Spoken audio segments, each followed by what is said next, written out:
We want to like believe that we can tell people don't believe what you always see on TV.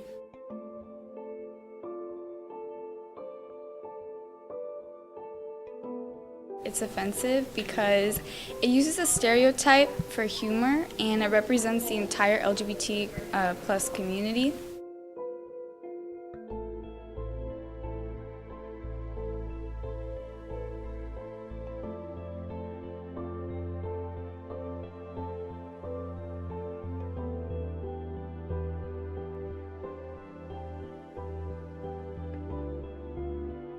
What they're trying to gain is humor, as I could tell from the clip, and they haven't really done any research, or it seems like they haven't spent time with real people from the community, and they just use stereotypes that they've heard.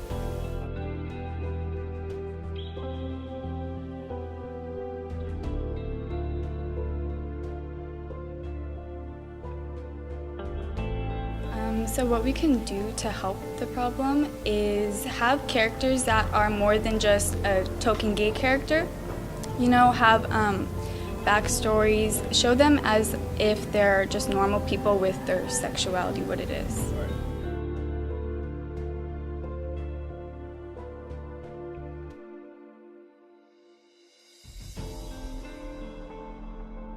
I think it's really sad because, especially the Aladdin one, because these are things that we're exposing little children to, misrepresentation of Muslims or Arab. That's in films for little kids is just, it hurts because as an Arab, it's what people will think when they see me. People who are brutal, people who don't care about other people, who just want to kill. And then the other film where they were like, kill the girl or blow up this place, it just portrays us as people who are heartless.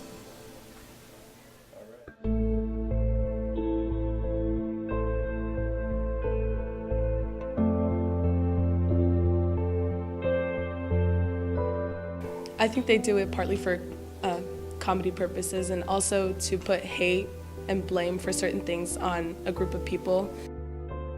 It also allows a 120-day ban on all refugees to go into effect. I think people need to stop putting them into one category. For instance, the acts of certain terrorists is not supposed to represent a whole entire religion or a whole entire ethnicity.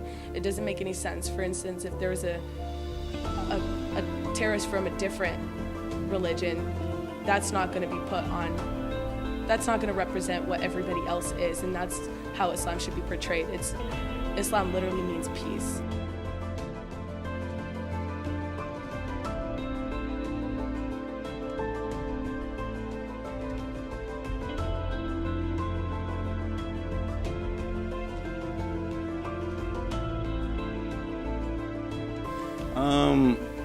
To me, I think it's the reality that lots of people of color are still, unfortunately, having to play these stereotypical roles in Hollywood because of basically the lack of representation of people of color in these roles as directors, producers, or just put in positions where they can write their own screenplays. We're still relegated to continue to play these roles that I saw similar to in the clip.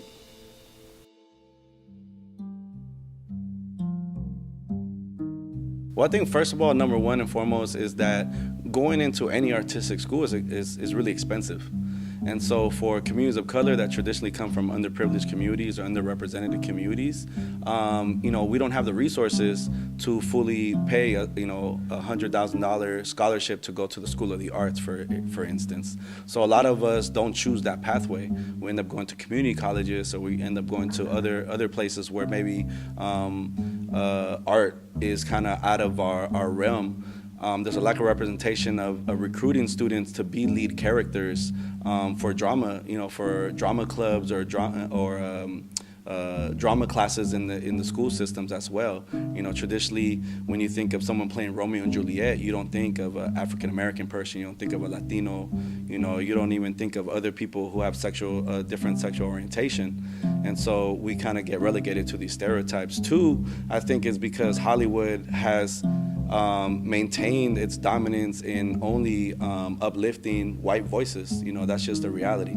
You know, the hashtag Oscars are so white came because the reality that people of color don't get put into real positions where they could really, they can really tell their own stories from their own perspective. It's usually white writers thinking about what they know about Latinos or other people of color, and they write it in how they see it, not how we see ourselves. And I'm talking about we as a Chicano person, as a Raza person, as a Latino person. We don't get to tell our stories. No one funds it.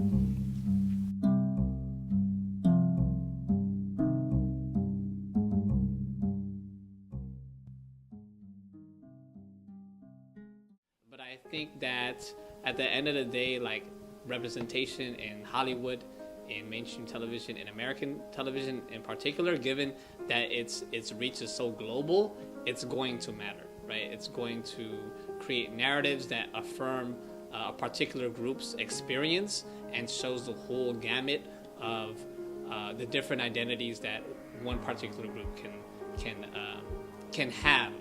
And so, like, you look at just like even romantic films.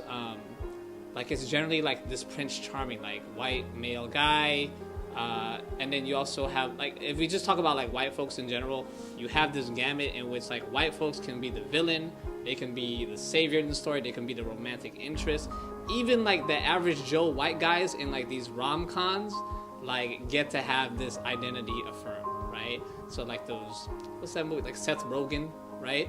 Like average Joe white guy, even though he doesn't fit sort of this prototype of like the, you know, masculine, muscular hunk, he still has his that sort of identity affirmed. Even nerdy guys like that play, like Matt Serra plays, and those sort of identities get affirmed. But we see very little when it comes to people that, I mean, where's my rom-com with like people in wheelchairs, you know, or people with facial deformities, or with that are grossly overweight and Asian, you know what I mean? So that's extremely lacking in terms of like representation. Okay. So I think in terms of fixing the problem of like representation and having a more accurate representation of this global population, I think producers have to be willing to fund projects that speak to the experiences of different people. I think the consumer, we underestimate the consumer. I find it hard to believe that white audience only want to watch white people. I think that we see this with the success of films like The Black Panther. And so like there's evidence in that like people are itching for diverse stories and stories that don't necessarily reflect maybe a white woman or white person. And even beyond that, I think people are, at the end of the day, they just want a good story. Not everything has to be, there's an argument that they say, they want white folks because white folks are attractive or have been projected or portrayed as being attractive. The thing is, like, you have shows like Minions and like Harry Potter series are highly successful. It has nothing to do with any sexual aspect or attractiveness, and they just tell a really good story. And I think like these projects are like worth funding. At the end of the day, you fund a good story and find a way to speak to the experiences of all people, different types of people, people that are not necessarily represented.